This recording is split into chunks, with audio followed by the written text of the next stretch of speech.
SPSS के हवाले से हम बात करेंगे। एसपीएसएस जैसे आपको पता होगा कि ये स्टैंड फॉर है statistical package for social sciences के लिए।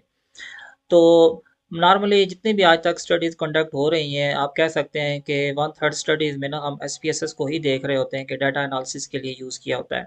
और आपकी जो मेडिकल की फील्ड है उसमें भी, और हमारी जो मार्केटिंग की और एचआर के रिलेटेड फील्ड है जहाँ पे प्राइमरी डाटा कलेक्ट किया जाता है, वो आइदर आप पेशेंट से कलेक्ट करें या आइदर हम मार्केटिंग के पॉइंट ऑफ व्यू से कस्टमर से कलेक्ट करें, तो दोनों सूरतों में हमारा जो डाटा होता है वो क्रॉस सेक्शनल नेचर का होता है। और उसके लिए जो one of the best tool है जो हम यूज़ कर सकते हैं डाटा एनालिसिस के लिए, वो हमारा एसपीएसएस है। तो एसपीएसएस में सिंपल दो चीज़ें आपको सीखने की होती हैं। एक तो इसकी डाटा कोडिंग के हवाले से आपने सीखना होता है, और दूसरा जो इसका एक इम्पॉर्टेंट स्टेप होता है वो इंटरप्रिटेशन के हवाले से होता है कि कोई भी आउटपुट तो आपने जनरेट कर ले। जिस तरह आप ब्लड सीपी की रिपोर्ट निकाल लेते हैं, तो रिपोर्ट निकालना एक अलग से फेज़ है, लेकिन उसको आगे इंटरप्रेट करना एक अलग से फेज़ है। तो ये दो चीज़ें एसपीएसएस में भी सेम इसी तरह से होती हैं।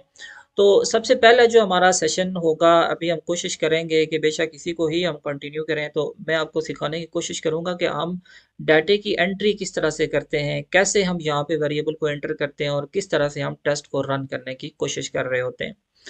तो सबसे पहले हम एसपीएसएस के बेसिक इंटरफेस की बात कर लेते हैं। तो ये मेरे पास एसपीएसएस का ये 20 वेरिएंट है। तो यहाँ पे आप देख सकते हैं दो तरह के इंटरफेसेस हैं। यहाँ पे एक डाटा व्यू के नाम से है और दूसरा हमारा वेरिएबल व्यू के नाम से है। तो सबसे पहला जो काम आपने करना है एसपीएसएस को सीखने के हवाले से, ये जो बेसिक इंटरफेस है इसको आपने समझना है। और यहाँ पे हम डाटा इनपुटिंग को सीखने की कोशिश करेंगे, अपने वेरिएबल को नाम देने के हवाले से हम सीखने की कोशिश करेंगे। तो इसके हवाले से मैं आपको बताता चलूँ, हम एसपीएसएस स्टार्ट आपने करना है वेरिएबल व्यू के नाम से। यहाँ पे वेरिएबल व्यू में आपने क्या करना है, आप नीचे बात करें हम वेरिएबल के हवाले से, तो सबसे पहले आप देखें नाम लिखा हुआ है, फिर टाइप लिखा हुआ है, वेट्स और इस तरह के बेशुमार आइटम से हम वन बाय वन उनको डिस्कस करेंगे। और उसके ऊपर आप देखें मैन कुछ आपके आइकन्स बने हुए हैं। तो यहाँ पर सबसे पहले नोट चीज़ आप नोट कर लेंगे, जो आपको अंडरस्टैंड करने की चीज़ है वो आपकी दो मेन जो यहाँ पे आप कह सकते हैं टैब्स हैं जिनको आपने सीखना है। एक जो ट्रांसफॉर्म वाली टैब है इसको आपने सीखना है, और दूसरी आपकी ये एनालाइज वाली टैब है, इसको आपने सीखना है। तो ये बात की बातें हैं, ये आप कह सकते हैं वो सेकंड फेज़ है, जब आप टेस्ट को रन करेंगे प्लस इंटरप्रिटेशन करेंगे, ये उस लेवल की बातें हैं। तो सबसे पहले हम यहाँ पर पहले वाले सेशन में कोशिश करेंगे 15 से 20 में हम कवर करेंगे हम वेरिएबल को यहाँ पर एंटर कैसे करते हैं, और उसके बाद हम उसकी लेबलिंग वैल्यूज़ वगैरह ये सब कुछ हम करने की कोशिश करते हैं। तो सबसे पहले अगर हम बात करें वेरिएबल्स की, तो यहाँ पर जो भी जिस हिसाब से आप डाटा कलेक्शन कर रहे होते हैं, तो आपने उस वेरिएबल का यहाँ पे नाम देना होता है। सपोज जैसे आप पेशेंट से डाटा कलेक्ट कर रहे हैं, तो आप पेशेंट से उसका नाम पूछते हैं, उसकी एज पूछते हैं, उसकी को क्वालिफिकेशन भी पूछ सकते हैं, एटसेट्रा। इस तरह की जो बेसिक इन्फॉर्मेशन होती है डेमोग्राफिक नेचर की, तो ये इन्फॉर्मेशन हम पहले कलेक्ट कर रहे होते हैं। सपोज जैसे आपने सबसे पहले ये डिफाइन करना है कि जो मेरा पेशेंट है उसका जेंडर क्या है। अब इसके लिए आपने क्या करना है, यहाँ वेरिएबल का ये जो नाम की ऑप्शन है, वेरिएबल व्यू में नाम की ऑप्शन, इधर आपने यहाँ पे जेंडर लिख देना है। अच्छा, यहाँ पे वेरिएबल का नाम लिखते हुए आपने एक काम और करना है कि यहाँ पे आपने किसी किस्म की स्पेस नहीं देनी है। सपोज जैसे मैं यहाँ पे कहता हूँ कि एकेडमिक क्वालिफिकेशन। अब जब मैं इसको स्पेस दे के नेक्स्ट वेरिएबल को लिखने की कोशिश करूंगा ना, तो ये इसको एक्सेप्ट नहीं करता है।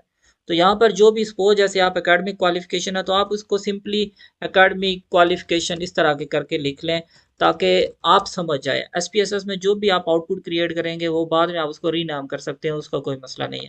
तो एक चीज़ ये भी आपने नोट करनी है कि यहाँ पे स्पेस वाला कोई भी वेरिएबल का नाम आप एंटर करेंगे, मतलब 2 वर्ड्स में या मल्टीपल वर्ड्स में अगर कोई वेरिएबल का नाम है, तो वो इसको एक्सेप्ट नहीं करता है। तो सबसे पहले इस तरह जितने भी आपके वेरिएबल्स हैं उनके आपने यहाँ पे नाम देने होते हैं। सपोज जैसे यहाँ पे एज भी है, क्वालिफिकेशन भी हो गया, कोई दूसरा और भी वेरिएबल है, आप उसको नाम देना चाहें तो आप इस तरह से यहाँ पे नाम दे सकते हैं।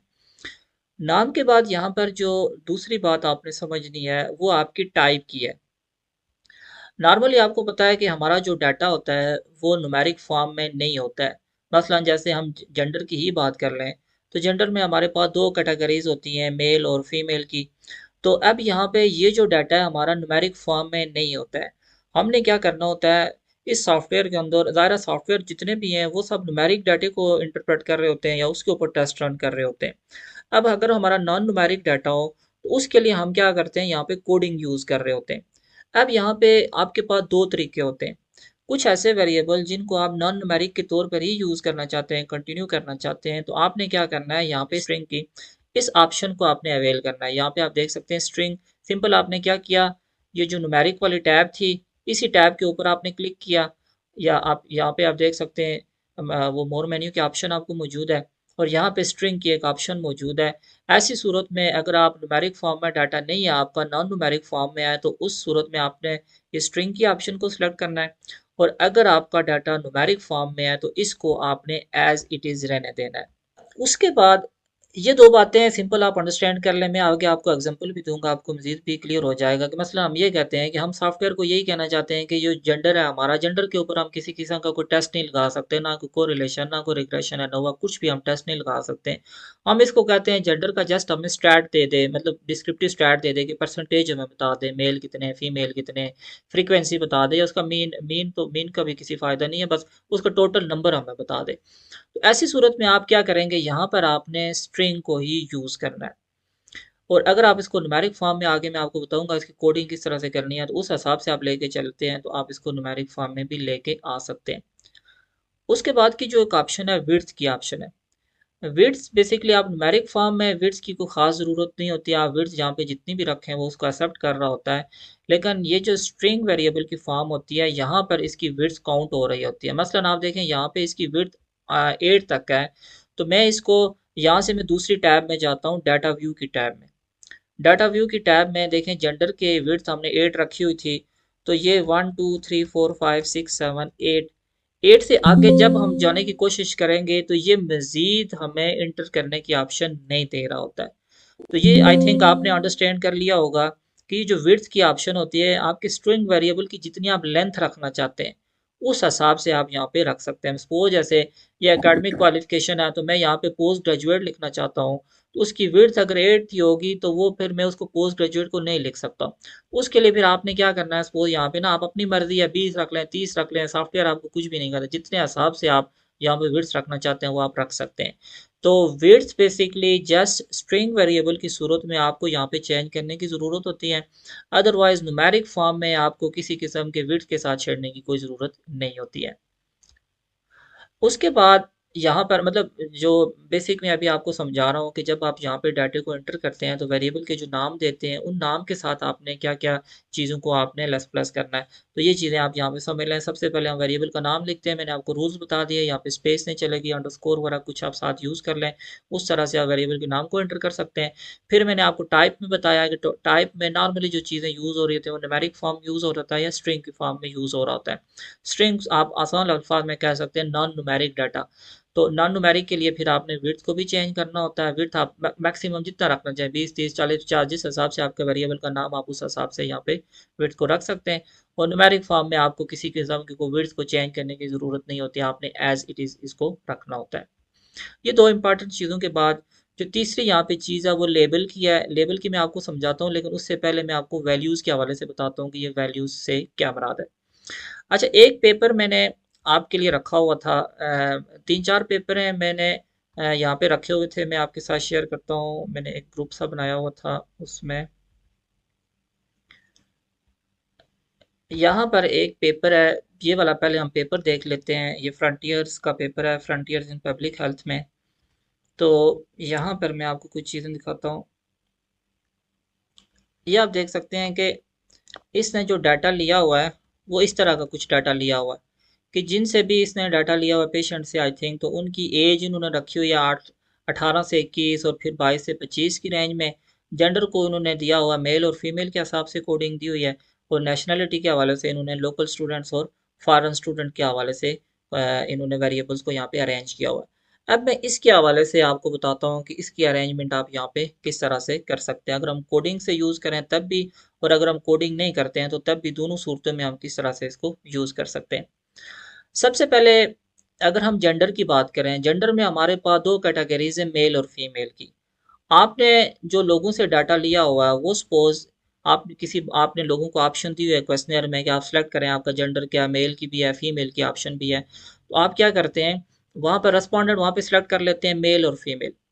अब यहाँ पे अगर स्ट्रिंग की ऑप्शन नहीं, आप उसको भी कहते हैं कि सारे डाटे को हमने न्यूमेरिक में कन्वर्ट करना है और न्यूमेरिक से ही हमने डाटे की एनालिसिस करने हैं।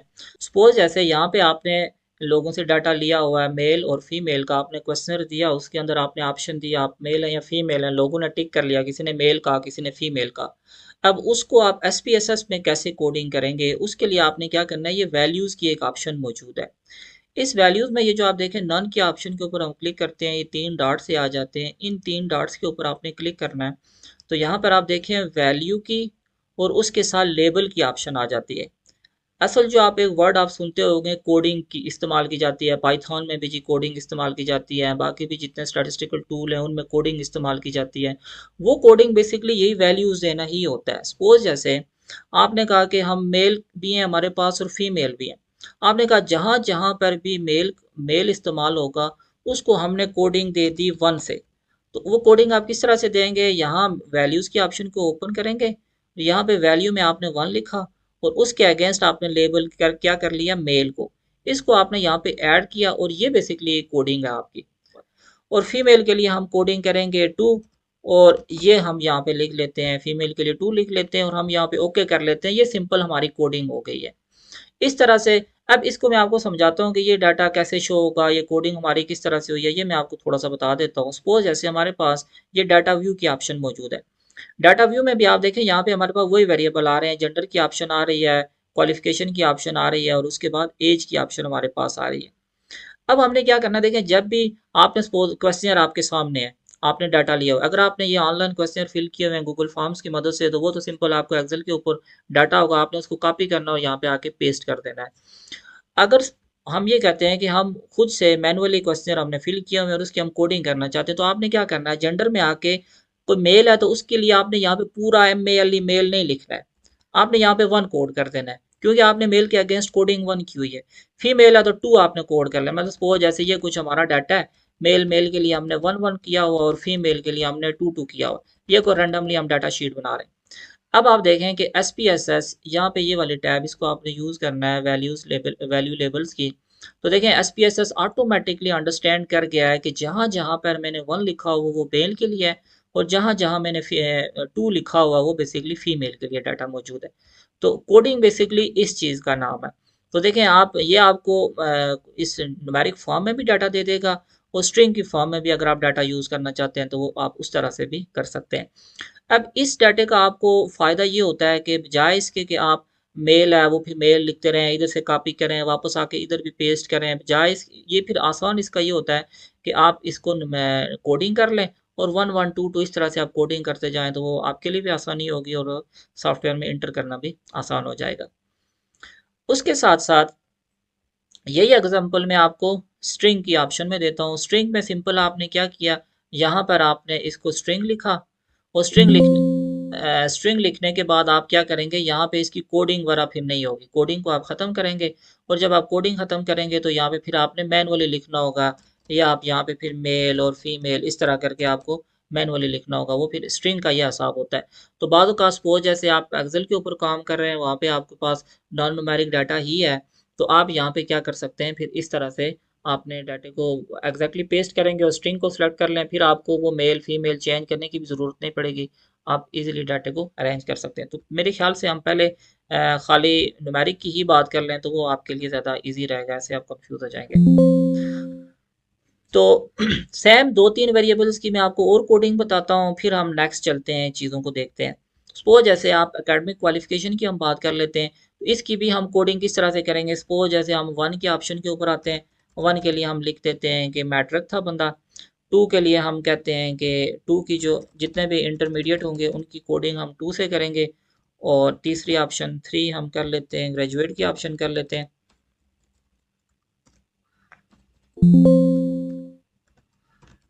3 पे हमने ग्रेजुएट की ऑप्शन की, 4 पे हमने post. Sir sorry for interruption, जी जी। ये सेशन 5 मिनट में खत्म हो जाएगा तो फिर हम एक नया लिंक शेयर करेंगे।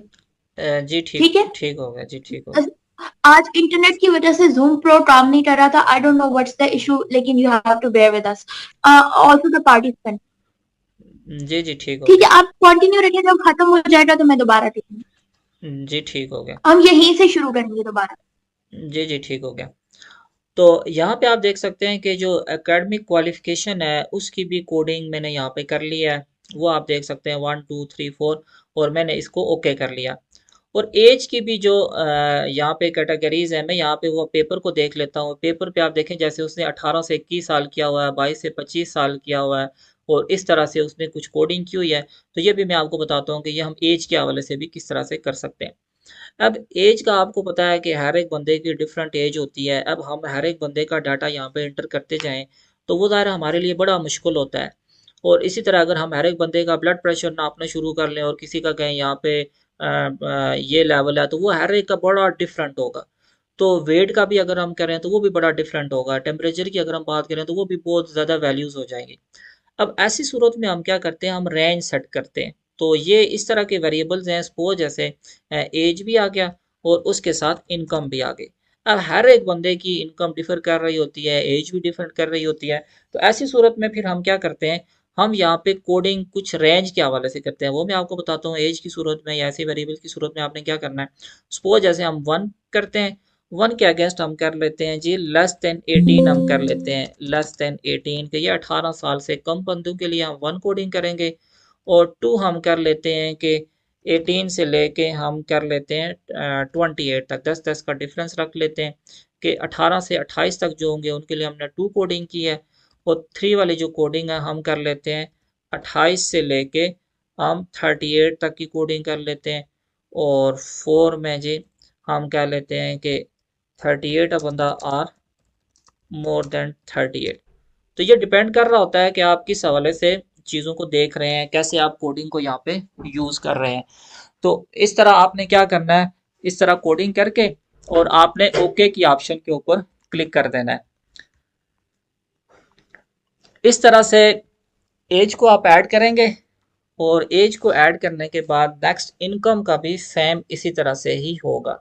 कोई मुझे बता सकता है जी अब इनकम की कोडिंग हम किस तरह से करेंगे? सर कमेंट्स में फातिमा अस्टा बता रही हैं, मैं पढ़ दूं कमेंट्स? जी जी बोल दें। उन्होंने लिखा है 1 for less than 1 lakh, 2 for 2 to 4 lakh. जी जी बेहतरीन, बिल्कुल ऐसे ही है। तो सेम लाइक आप जब 3 फ्यूचर फॉर 5 to 10 लाख। जी जी बेहतरीन हो गया, बेहतरीन हो गया। बस आपने सिंपल क्या करना, आपने रेंज सेट करनी है। अब जरूरी भी नहीं है ना, कोई इसका हार्ड एंड फास्ट रूल भी नहीं है कि इतना ही डिफरेंस होना चाहिए।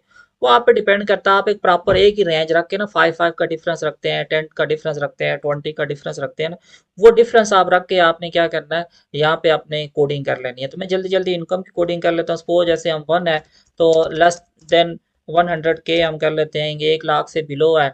फिर इसी तरह 2 के लिए हम कर लेते हैं जी के हम 100K से लेके 200K तक कर लेते हैं। सॉरी, 2 मैं यहाँ पे लिखूंगा और उसके लिए हम 100K टू 200K तक हम कर लेते हैं। तो सेम जिस तरह फिर आगे आप एक रेंज पे पहुंच के आपने कर देना है मोर देन उतनी अमाउंट, तो फिर वो आपका सारा क्लियर हो जाएगा। तो ये बेसिकली वेरिएबल्स को आप इस तरह से एंटर करते हैं। सबसे पहले अभी हमने देखा कि वेरिएबल का हम नाम कैसे लिखते हैं, उसकी टाइप हम कैसे सिलेक्ट करते हैं। विड्थ के बारे में आपने जाना कि विड्थ हम बढ़ाना चाहते हैं तो किस सूरत में बढ़ाएंगे, वो हम स्ट्रिंग की सूरत में विड्थ को बढ़ाएंगे।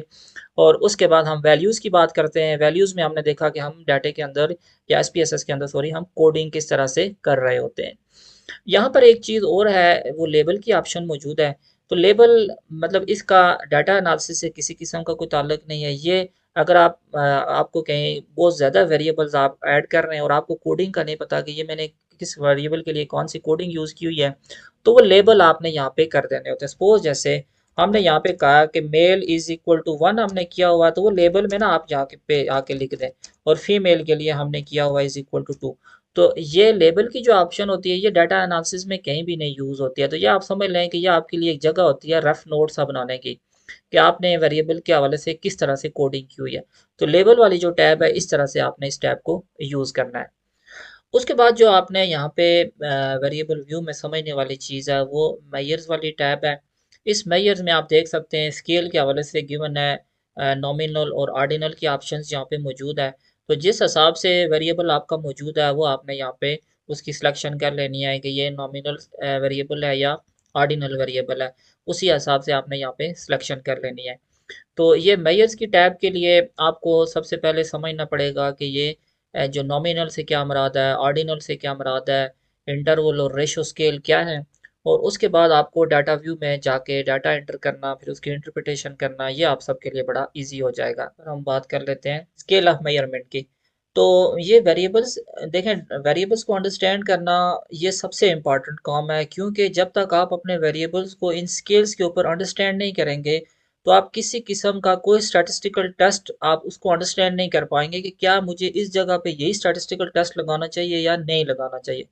मसलन आपके पास बेशुमार टेस्ट हैं, आपके पास कोरिलेशन भी है, आपके पास रिग्रेशन भी है, आपके पास एनोवा भी है, टी टेस्ट भी है, जी टेस्ट भी है।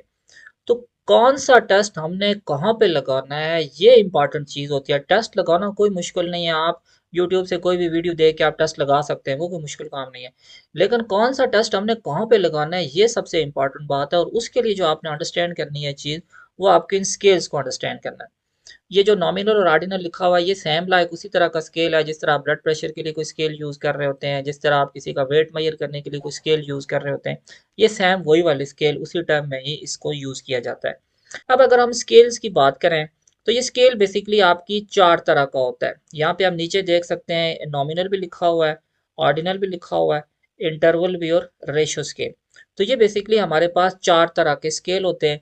इनको अगर हम डिवाइड करें तो दो स्केल जो नॉमिनल और ऑर्डिनल होते हैं ये क्वालिटेटिव नेचर के होते हैं, और जो इंटरवल और रेशो स्केल हमारे होते हैं ये हमारे क्वांटिटेटिव नेचर के होते हैं।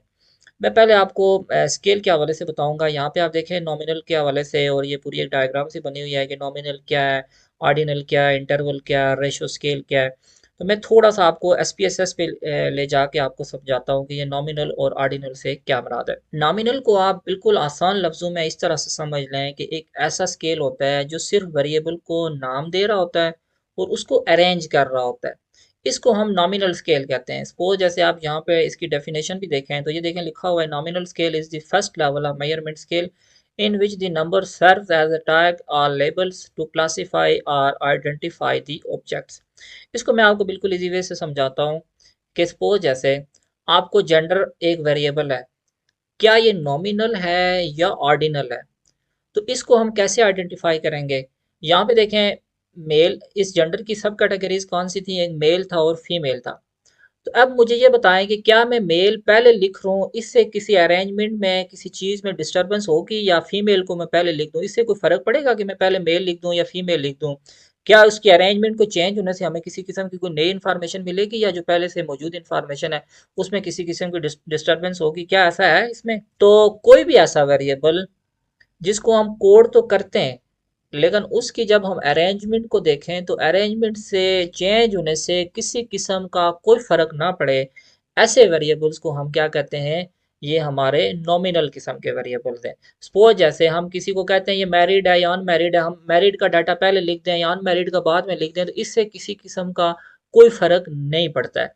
तो ऐसे तमाम वेरिएबल जिनकी अरेंजमेंट से कोई फ़र्क ना पड़े, मसलन हम ये कहते हैं कि आप सारे के सारे जो स्टूडेंट्स हैं किस किस सिटीज़ से हैं, तो पहले हम इस्लामाबाद लिख दें, रावलपिंडी लिख दें, कराची लिख दें, इससे कोई फ़र्क नहीं पड़ता। तो ऐसे तमाम वेरिएबल जिसकी अरेंजमेंट से हमें किसी किस्म की ना तो कोई इन्फॉर्मेशन मिलती है और ना ही उनकी अरेंजमेंट डिफरेंट होने से हमें किसी किस्म की कोई प्रॉब्लम होती है या हमारे डाटे को कोई प्रॉब्लम होती है, ऐसे सारे वेरिएबल हमारे नॉमिनल कहलाते हैं। तो ये यहाँ पर हम एसपीएसएस के अंदर हम बात कर रहे हैं, तो नॉमिनल सिंपल हम क्या कर रहे होते हैं, इसमें हम वेरिएबल्स को नाम दे रहे होते हैं और उसकी कोडिंग कर रहे होते हैं। बस आप देख लें, जैसे मैंने मेल के लिए कोडिंग की 1 और फीमेल के लिए 2, अगर मैं मेल के लिए 2 कोडिंग कर लेता, फीमेल के लिए 1 कोडिंग कर लेता, तो इससे भी किसी किस्म का कोई फ़र्क नहीं पड़ना था। तो इसलिए आप देख सकते हैं कि मैंने जेंडर के आगे यहाँ पे नॉमिनल लिखा हुआ है। अब इसको मैं आपको ऑर्डिनल समझाऊंगा तो फिर आपको इस नॉमिनल को अभी मजीद क्लियर हो जाएगा कि ये ऑर्डिनल कौन सा है। सपोज जैसे हम क्वालिफिकेशन की बात करते हैं, क्वालिफिकेशन को आप देखें 1 2 3 4 मैंने किया, 1 मैट्रिक के लिए, 2 इंटरमीडिएट के लिए, 3 मैंने ग्रेजुएट के लिए किया हुआ और 4 मैंने पोस्ट ग्रेजुएट के लिए किया हुआ। अब यहाँ पर आपने एक चीज़ अंडरस्टैंड किया है कि मैं मैट्रिक के बाद मैंने इंटरमीडिएट लिखा हुआ है, मैंने मैट्रिक के बाद ग्रेजुएट क्यों नहीं लिखा, मैंने मैट्रिक के बाद पोस्ट ग्रेजुएट क्यों नहीं लिखा। वो इसलिए कि ये एक ऑर्डर है, और इस ऑर्डर को अगर हम डिस्टर्ब करेंगे तो हमारी इंफॉर्मेशन कोलैप्स कर जाती है। हमें बहुत सारी ऐसी इंफॉर्मेशन जो हमें इस ऑर्डर से भी मिलनी थी, तो वो इंफॉर्मेशन हमारे यहाँ पे कोलैप्स हो जाती है। इसके लिए हम क्या कहते हैं कि ये एक ऑर्डिनल वेरिएबल है।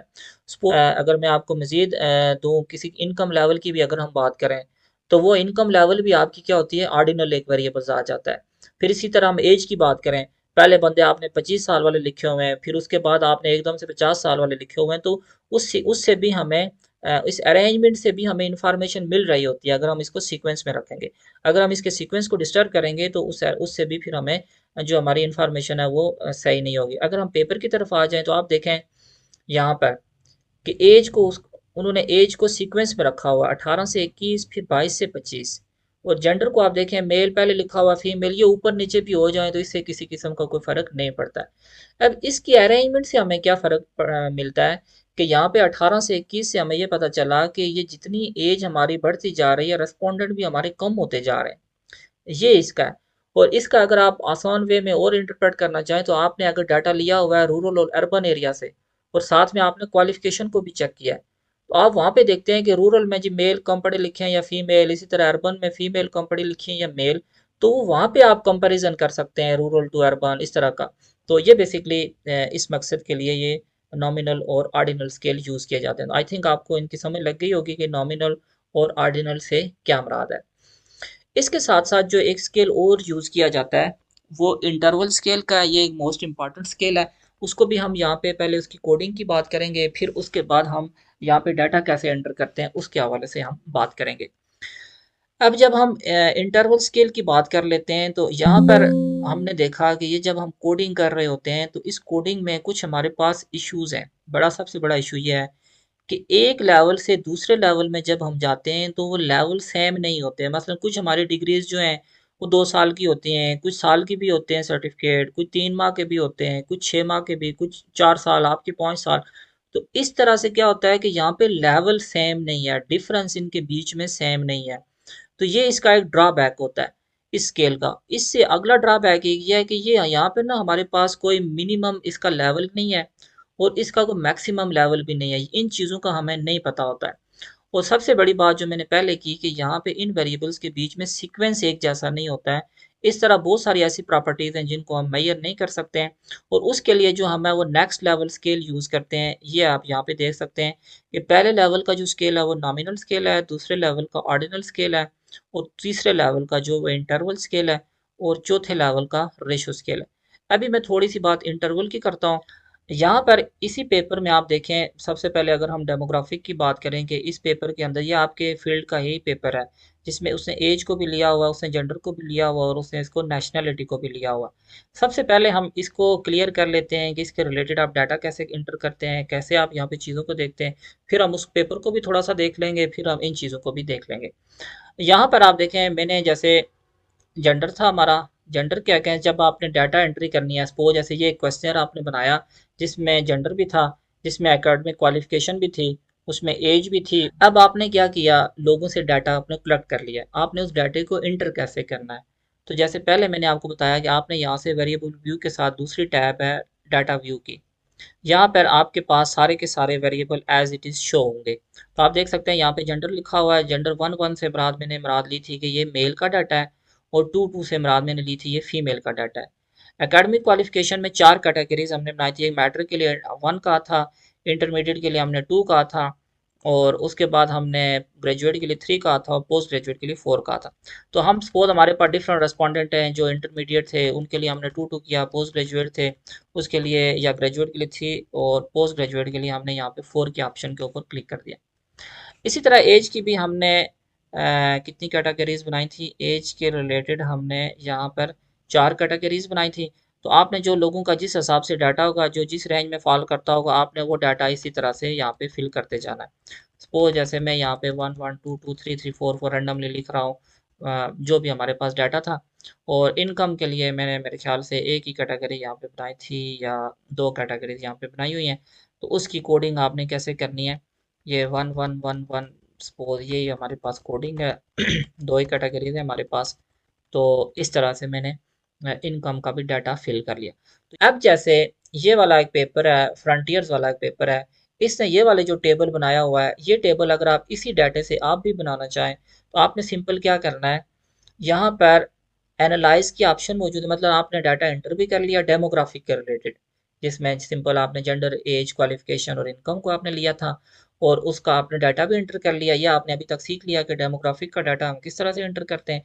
और आपने क्या किया, सिंपल एनालाइज के ऑप्शन पे जाना है, और एनालाइज की ऑप्शन में जाने के बाद आप यहाँ पे देख सकते हैं डिस्क्रिप्टिव स्टैट की ऑप्शन मौजूद है। डिस्क्रिप्टिव स्टैट में आपने क्या करना है, ये जो फ्रीक्वेंसी वाली टैब है, इस फ्रीक्वेंसी वाली टैब के ऊपर आपने क्लिक करना है। और फ्रीक्वेंसी वाली टैब के ऊपर क्लिक करने के बाद आपने यहाँ पे मैं इसको वेरिएबल व्यू के हिसाब से कर लेता हूँ। तो ये देखें अभी तक हमारे पास 4 वेरिएबल्स थे। सेम ये देखें उसी तरह के डेमोग्राफिक हैं जो जिनका भी ये पेपर है उन्होंने उसमें यूज़ किया हुआ है। आपने क्या करना है, ये सारे के सारे वेरिएबल्स को एक ही टाइम में आप क्या कर सकते हैं, सेलेक्ट करें।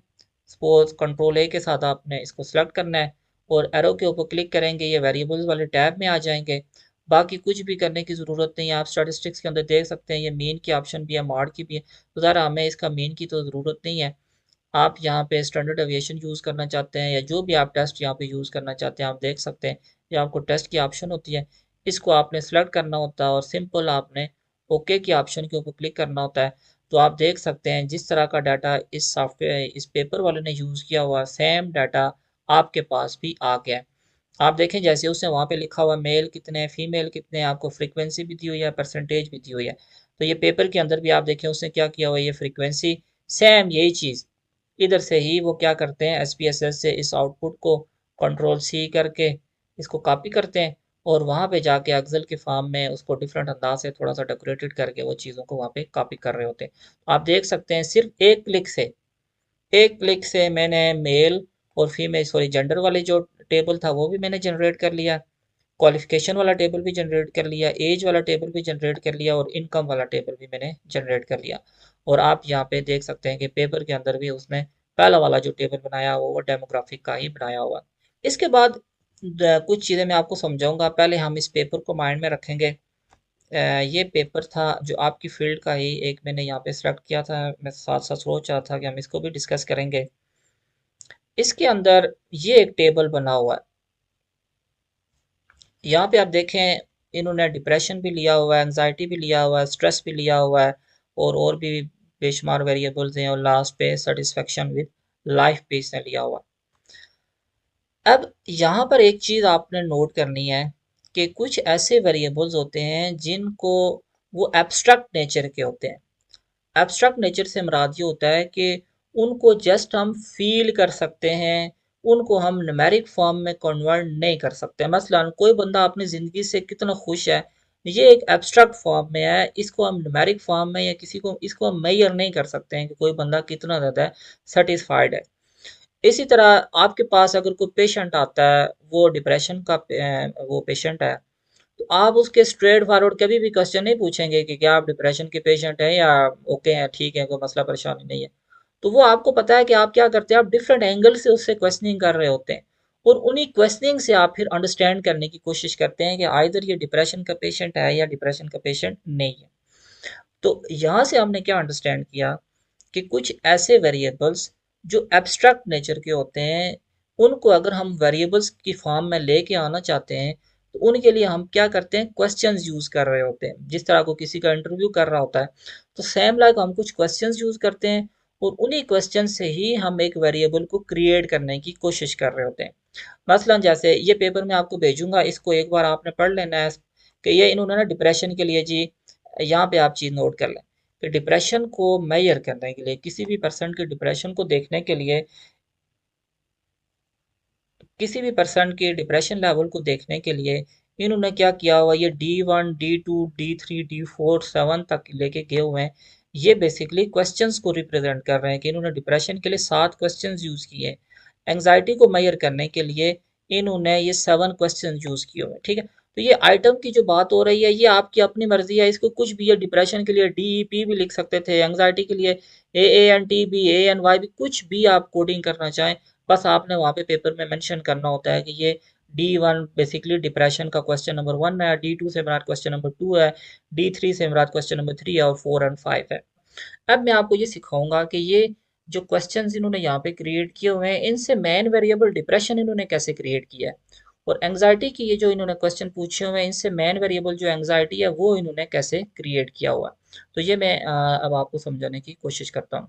अब जो पेपर होते हैं, पेपर के अंदर क्या होता है, कुछ लोगों ने जो इनिशियली इस वेरिएबल को मेजर किया होता है, इधर पेपर में आपको पता चल जाएगा कि उन्होंने रेफरेंस आपको दिया होगा कि डिप्रेशन के लिए मैंने फलां बंदे के क्वेश्चंस यूज़ किए हुए हैं और फ्लॉन्ग वेरिएबल को मेजर करने के लिए मैंने फ्लॉन्ग क्वेश्चन यूज़ किया, वो इस पेपर के अंदर ना आपको डिटेल मिल जाएगी।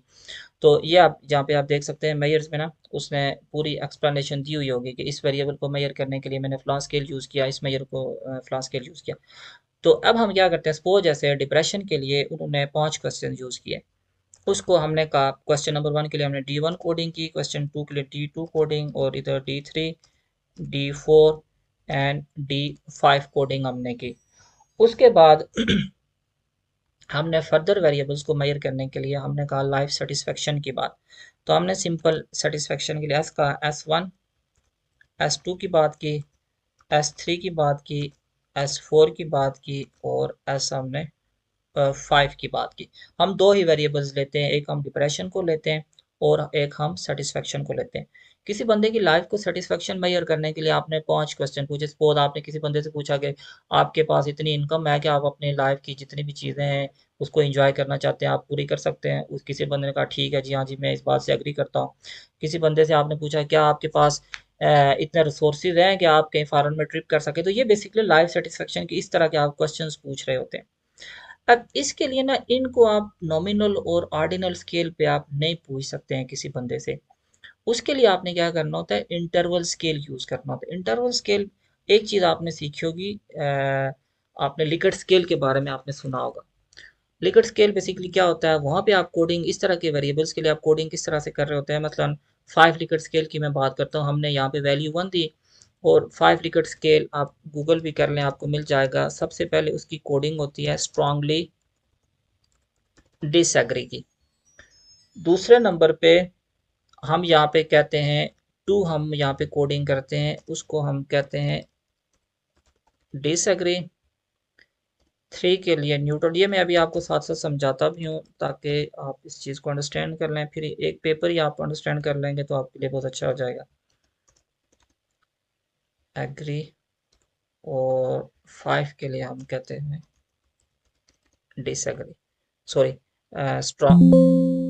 स्ट्रॉन्गली एग्री हम इसको कहते हैं।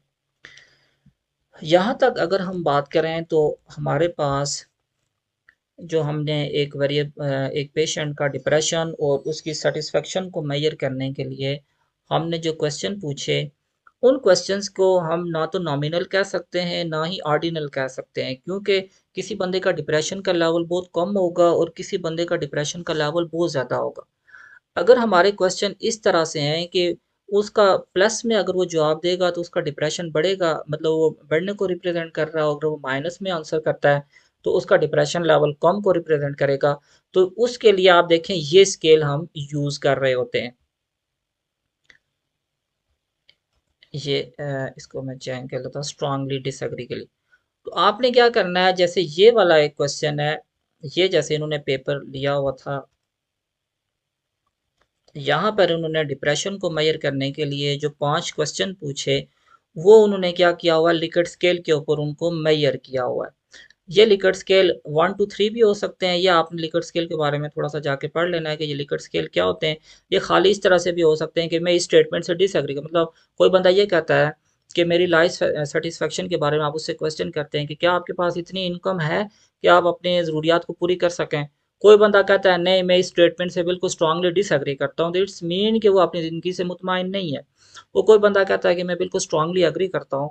तो यहाँ पर आप देखिए एक सीक्वेंस हमें मिल गया है, और यहाँ पे 1 से लेके 2 तक, 2 से 3 तक, 3 से 4 तक, 4 से 5 तक, ये हमने एक सीक्वेंस बनाया हुआ, और हर सीक्वेंस के ऊपर हर वेरिएबल, या सॉरी हर पॉइंट के ऊपर जो भी बंदा मौजूद होगा उससे हमें किसी न किस्म की इंफॉर्मेशन मिल रही होती है।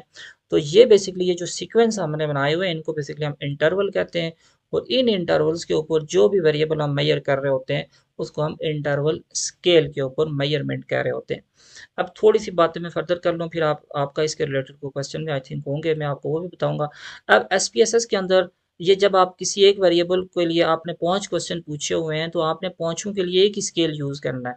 ये नहीं हो सकता कि आप यहाँ पे कुछ और स्केल यूज़ करें, 3 का यूज़ कर लें दूसरे के लिए, तीसरे के लिए 7 का यूज़ कर लें, आपने एक ही तरह का स्केल यूज़ करना है।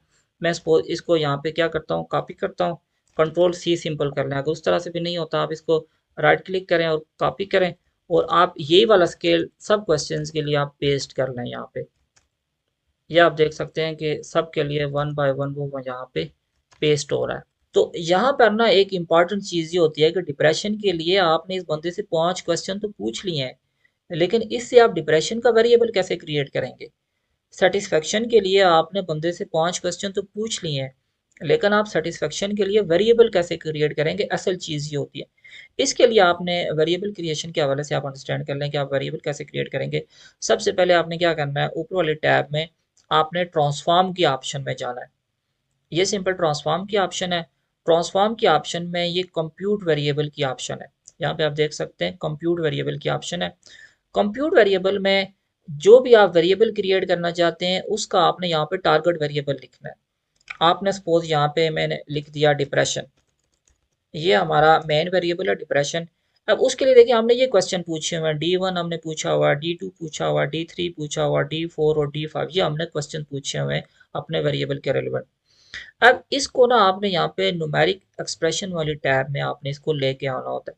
अब उसको आपने कैसे करना है, आपने यहाँ पे देखें फंक्शन ग्रुप गिवन है।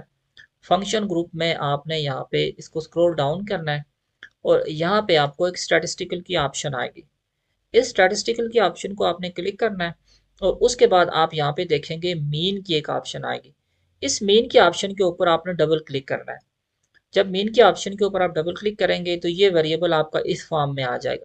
यहाँ पे आप देखें न्यूमेरिक एक्सप्रेशन आपका इस तरह से आ जाएगा, मीन, उसके बाद क्वेश्चन मार्क है, फिर एक कॉमा दिया हुआ, फिर क्वेश्चन मार्क और ये ब्रैकेट उन्होंने क्लोज की हुई है। आपने क्या करना है, यहाँ पे जो क्वेश्चन मार्क है इनको ख़त्म करना है। इस तरह से आपने लेके आना, मीन को एज इट इज़ रहने देना और ये ब्रैकेट से इनको इन ब्रैकेट के अंदर आपने एरो को रखना है। और उसके बाद डिप्रेशन के लिए आपने क्वेश्चन नंबर 1 पूछा था, इसके ऊपर डबल क्लिक करना है, वो ऑटोमेटिकली वहाँ पे चला जाएगा। उसके बाद आपने कॉमा एंटर कर देना है। फिर डिप्रेशन के लिए जो क्वेश्चन नंबर 2 था इसके ऊपर डबल क्लिक करेंगे और फिर आपने कॉमा, फिर डिप्रेशन के लिए क्वेश्चन नंबर 3 फिर कॉमा, डिप्रेशन के लिए क्वेश्चन नंबर 4 फिर कॉमा, और आखिरी क्वेश्चन जब आप एंटर करेंगे डबल क्लिक करके उसके बाद आपने कॉमा नहीं एंटर करना है और आपने सिंपल क्या करना है, ब्रैकेट को क्लोज कर देना है। उसके बाद हमने सिंपल क्या किया, ओके की ऑप्शन के ऊपर क्लिक किया। तो आप यहाँ पे देख सकते हैं कि जो ही हम वापस SPSS में जाते हैं तो हमारे पास एक डिप्रेशन वेरिएबल क्रिएट हो गया है। यहाँ पे आप देख सकते हैं। इसके साथ आपने छेड़ने की कोई ज़रूरत नहीं है, ये नॉमिनल है, ऑर्डिनल है, किस नेचर का है, यहाँ पे इसको कोई वैल्यू शैल्यू देने की कुछ भी ज़रूरत नहीं है। ऑटोमेटिकली आप उसने देख लें, उसे नॉमिनल उसको सेलेक्ट कर दिया है और आप इसको कुछ भी कर लें, इससे वो डाटा एनालिसिस में ना ऐसा कोई फ़र्क नहीं पड़ता। और यहाँ पर ये जो नॉमिनल और ऑर्डिनल की बात है, ज़्यादातर ये जो डिस्क्रिप्टिव स्टैट्स है उसके लिए ही यूज़ हो रहा होता है। इसके बाद अगर हम बात करें कि डिप्रेशन वेरिएबल हमने ऐसे क्रिएट कर लिया, और उसके बाद जो दूसरा तरीका है वो सेटिस्फेक्शन का है। हम यहाँ पे बात करते हैं कि यहाँ पर हमने सॉरी ट्रांसफॉर्म में जाएंगे, ट्रांसफॉर्म में जाके हम फिर से कंप्यूट वेरिएबल में जाएंगे। कंप्यूट वेरिएबल में जाने के बाद हमारा जो दूसरा वेरिएबल है वो डिप्रेशन नहीं था, वो दूसरा वेरिएबल हमारा लाइफ सेटिस्फेक्शन का है, या सिंपल हम इसको सेटिस्फेक्शन कह देते हैं। ये हमारा वेरिएबल है सेटिस्फेक्शन का। यहाँ पर आप देखें वो जो न्यूमेरिक एक्सप्रेशन में जो पहला वेरिएबल हमने कंप्यूट किया वो उसकी वैल्यूज़ आ रही हैं।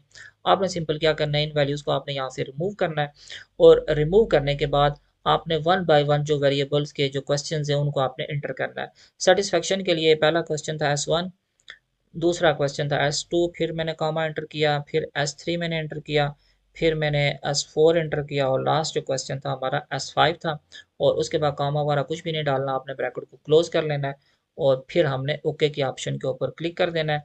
और अब जब आप वापस SPSS वाले टैब में जाएंगे तो आप देखेंगे यहाँ पर डिप्रेशन भी क्रिएट हो गया वेरिएबल, और उसके साथ साथ हमारा सेटिस्फेक्शन भी क्रिएट हो गया है।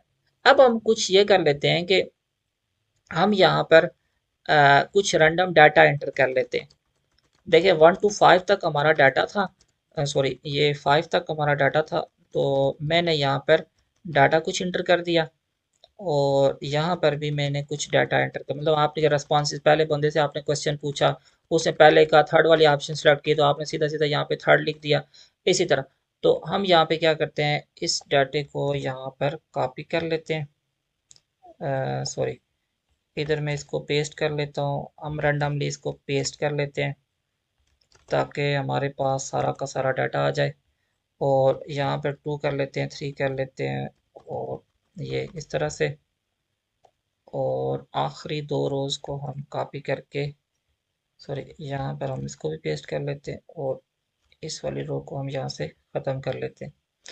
अच्छा, एक चीज़ जो हमारी थोड़ी सी मिसिंग हो गई वो ये है कि हमने पहले वेरिएबल का जो ये डिप्रेशन और ये थे सेटिस्फेक्शन थे, ये वेरिएबल हमने पहले ही क्रिएट कर लिया। आइदर के हमने क्या करना था, इनको ये डाटा एंटर करने के बाद हमने क्रिएट करना था। तो डाटा एंट्री में आप यहाँ पे ये सीख लें कि ये सिंपल 5 रिकट स्केल के ऊपर क्वेश्चन थे।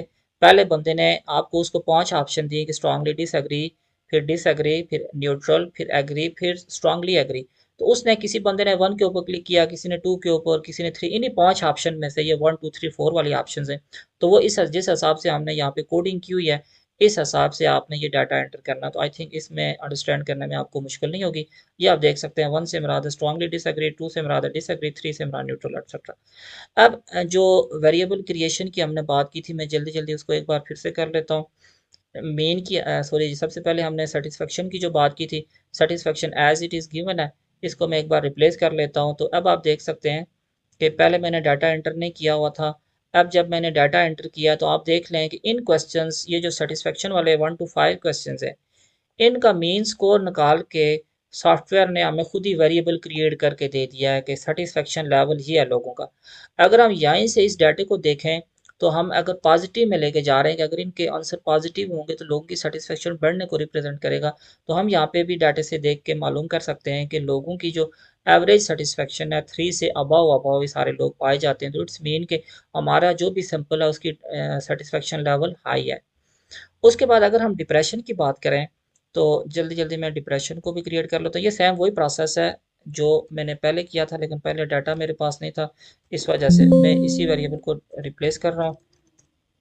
मैंने यहाँ पे डिप्रेशन लिखा और वन बाय वन मैंने क्वेश्चन को यहाँ पे रिप्लेस कर दिया। मैंने यहाँ पे D1 लिख दिया, D2 कर दिया, D3, D4 और उसके बाद D5 मैंने कर दिया। तो मैं पहले वाले वेरिएबल को रिप्लेस कर लेता हूँ। तो आप यहाँ पे देख सकते हैं कि हमारा जो दूसरा वेरिएबल हमने क्रिएट किया था डिप्रेशन, उससे भी आप देख सकते हैं कि ये वेरिएबल हमारा क्रिएट हो गया है। तो ये जो क्वेश्चंस हम बेसिकली पूछ रहे होते हैं, आप किसी भी पेशेंट से जब या किसी भी रेस्पोंडेंट से आप डाटा कलेक्ट करेंगे, तो वो क्वेश्चंस बेसिकली आप उनसे मेन वेरिएबल आप कैसे क्रिएट करेंगे उसका ये तरीका होता है। अब अगर हम एक बार फिर से पेपर के ऊपर नज़र दौड़ाएं तो आप देखें यहाँ पेपर के नीचे उन्होंने कोई टेस्ट वगैरह लगाए हुए हैं। तो ये टेस्ट अब उन्होंने क्या किया हुआ है, इन सिंगल जो क्वेश्चन उन्होंने पूछे हुए हैं, सिंगल क्वेश्चंस को के ऊपर उन्होंने टेस्ट नहीं लगाए हुए हैं, बल्कि उन्होंने ये जो मेन वेरिएबल क्रिएट किया, आप देख सकते हैं ऑटोमेटिकली यहाँ पे ये वेरिएबल शो हो गया डिप्रेशन की और सेटिस्फेक्शन की। तो इनको ही लेके उन्होंने ये सारे के सारे टेस्ट रन किए हुए। अब एक चीज़ मैंने आपको यहाँ पे इंपॉर्टेंटली समझानी थी, वो ये कि जो पहले भी मैंने बात की थी कि सबसे जो इम्पॉर्टेंट चीज़ होती है डाटा एनालिसिस में, वो ये है कि कौन से बंदे के ऊपर या कौन से डाटे के ऊपर हमने कौन सा टेस्ट लगाना है। ये सेम लाइक उसी तरह है जिस तरह आप पेशेंट को रिकमेंड करते हैं कि हाँ जी फलां बीमारी को आपको एक अजम्पशन सी बन रही होती है कि मे बी शायद वही प्रॉब्लम हो, तो आप उसको टेस्ट रिकमेंड कर रहे होते हैं, ये टेस्ट आप लगाएं। तो अब ऐसा नहीं हो सकता कि आपको इररिलेवेंट टेस्ट बता दें, तो ज़रा ये फिर आपकी वो आपके लिए भी रेपुटेशन का भी इशू होता है कि आपने एक इररिलेवेंट सा उसको टेस्ट बता दिया। तो सेम लाइक कल अगर आप कोई पब्लिकेशन करते हैं और उसमें आपने एक इररिलेवेंट टेस्ट लगाया हुआ, तो ये फिर आपकी ओवरऑल रेपुटेशन को डैमेज करता है कि आपने एक इररिलेवेंट टेस्ट लगा के ऐसे ही कुछ ना कुछ रिजल्ट निकाल के दिखा दिया है। अब जो बात मैं आपको समझाना चाह रहा हूँ, कुछ चीज़ें आपने मज़ीद अंडरस्टैंड करनी है कि जब भी आप टेस्ट कोई रन करेंगे उसके लिए कंडीशंस कुछ होती हैं, वो कंडीशंस आपने मस्ट माइंड में रखनी है।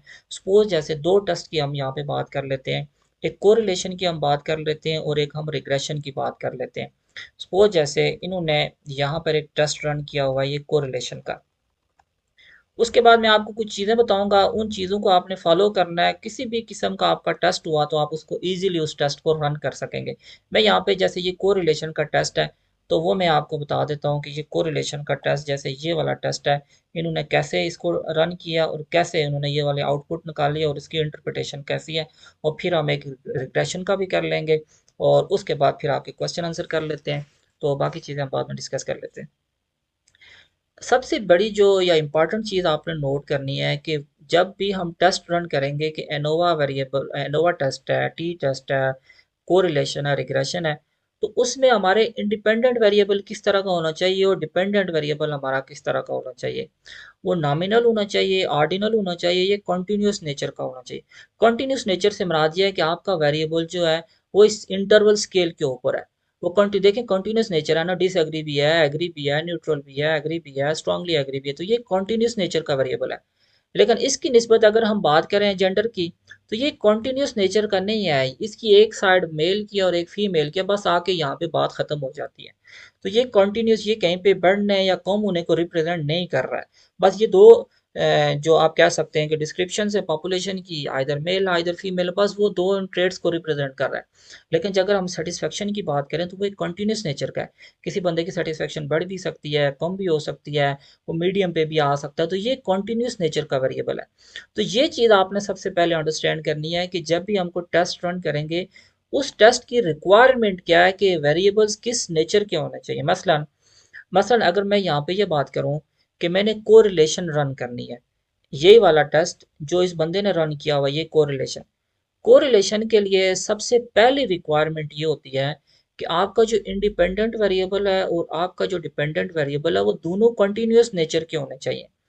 मसलन अगर हम यहीं पे बात करें कि डिप्रेशन का और लाइफ सेटिस्फेक्शन का क्या आपस में कोई रिलेशनशिप निकल सकता है कि नहीं निकल सकता, जी बिल्कुल निकल सकता है। इसलिए क्योंकि डिप्रेशन भी कॉन्टिन्यूस नेचर का वेरिएबल है और सेटिस्फेक्शन भी कॉन्टिन्यूस, दोनों बढ़ते भी हैं, दोनों कम भी होते हैं। लेकिन अगर मैं ये कहूँ कि जेंडर का डिप्रेशन के साथ क्या इम्पैक्ट है, तो अगर मैं यहाँ पे कोरिलेशन रन करना शुरू कर दूं तो कोरिलेशन कभी भी नहीं। मैं क्या कहूँगा कि मेल के बढ़ने से या फीमेल के बढ़ने से कोई फर्क पड़ता है, इससे कोई ताल्लुक नहीं होता, क्योंकि अब वो कंटिन्यूस नेचर का वेरिएबल ही नहीं है, वो नॉमिनल स्केल का वेरिएबल है, उसके ऊपर हम कोरिलेशन रन नहीं कर सकते। तो ये मोस्ट इंपॉर्टेंट बात है। आप जब भी एनोवा रन करें पहले आप कंडीशन देखें कि एनोवा के लिए टेस्ट की रिक्वायरमेंट कौन सी है। इसी तरह दूसरी आप कंडीशन देखें कि यहाँ पे इंडिपेंडेंट की किस नेचर का होना चाहिए और डिपेंडेंट किस नेचर का होना चाहिए, तब हम टेस्ट रन कर सकते हैं। तो यहाँ पे अगर हम बात करें कोरिलेशन की, तो कोरिलेशन के लिए फर्स्ट कंडीशन ये है कि आपका इंडिपेंडेंट वेरिएबल भी कंटिन्यूस नेचर का होना चाहिए और आपका डिपेंडेंट वेरिएबल भी कंटिन्यूस नेचर का होना चाहिए।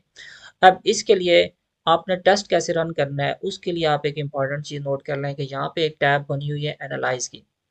जितने भी आपके टेस्ट हैं वो सारे के सारे आपके यहीं पे होते हैं। अगर आप SPSS का कहना कि इस एक सेशन में आपने मोस्ट इंपॉर्टेंट बात आपने कौन सी सीखनी है और जिसकी बेस पे आप फ्यूचर में खुद भी SPSS को यूज़ करना चाहते हैं, एक तो ये डाटा जो इनपुटिंग की बात है, कोडिंग की बात है, ये आपने सीखनी है। और उसके बाद आपने ये अंडरस्टैंड करना है कि किस किस्म का टेस्ट के लिए किस किस्म का सॉरी वेरिएबल किस तरह का हो, उसके ऊपर हम किस तरह का टेस्ट लगा सकते हैं। तो ये टेस्ट सारे के सारे पड़े हुए हैं, आप सारे के सारे टेस्ट एक डाटा के ऊपर लगा सकते हैं। लेकिन असल इशू कब होगा, जब आप इंटरप्रिटेशन की तरफ आएंगे। तो आपके जो स्टडीज़ मैंने देखी हैं, सबसे पहले डिस्क्रिप्टिव स्ट्रैट यहाँ पे यूज़ होता है। उसके बाद आप देखें ये कंपेयर मीन में आ जाता है, one sample T test, independent sample test है, pair sample T test, ANOVA वगैरह आप वो यहाँ पे देख सकते हैं। फिर आपके जो स्टडीज़ हैं उसमें कोरिलेशन यूज़ होती है और उसके बाद रिग्रेशन यूज़ होती है। यहाँ पे दो को में हम देखेंगे, कोरिलेशन और रिग्रेशन को हम देख लेते हैं।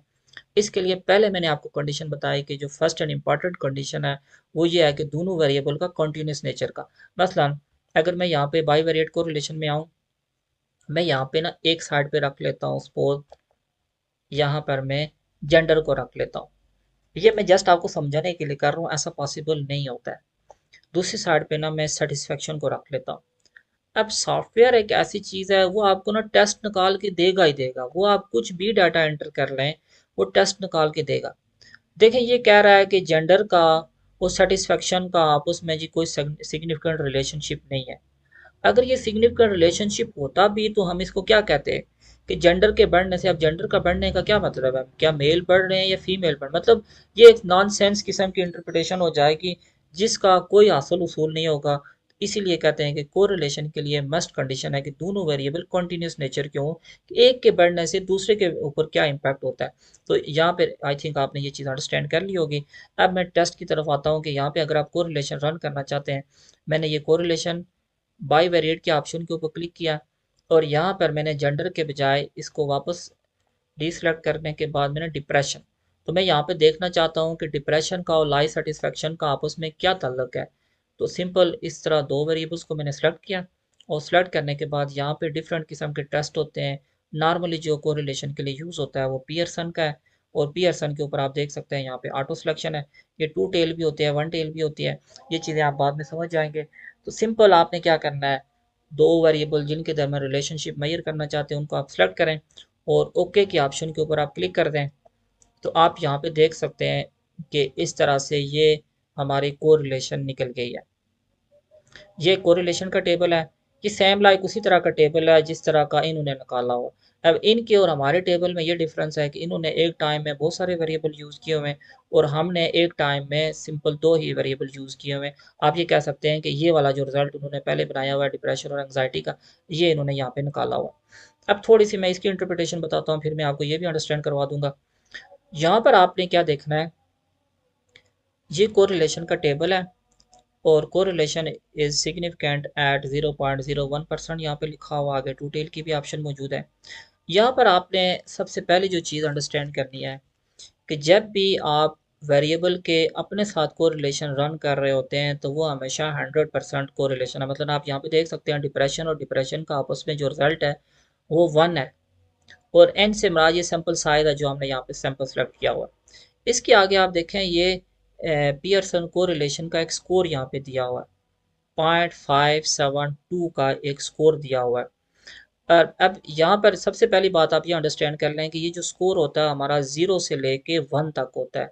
0 से मुराद वही 0 ही है, तो और 1 से मुराद यहाँ पे 100% है कि 100% सेटिस्फैक्शन फॉर ए कोरिलेशन इन दोनों वेरिएबल्स के दरमियान पाई जाती है। कोरिलेशन को आपने इंटरप्रेट किस तरह से करना है, ये आप देख सकते हैं टेबल यहाँ पे गिवन है। ये टेबल भी अगर आपको ज़रूरत हो मैं आपके साथ शेयर कर लूँगा। ये देखें कोरिलेशन कोएफिशिएंट की एक इंटरप्रिटेशन यहाँ पे दी हुई है, इसको आप देख लें कोरिलेशन को, इसकी इंटरप्रिटेशन। ये बेसिकली इस स्कोर की बात हो रही है, 0.10 से 0.39, 0.40 से 0.69, 0.70 से 0.89 और 0.90 से 1 तक।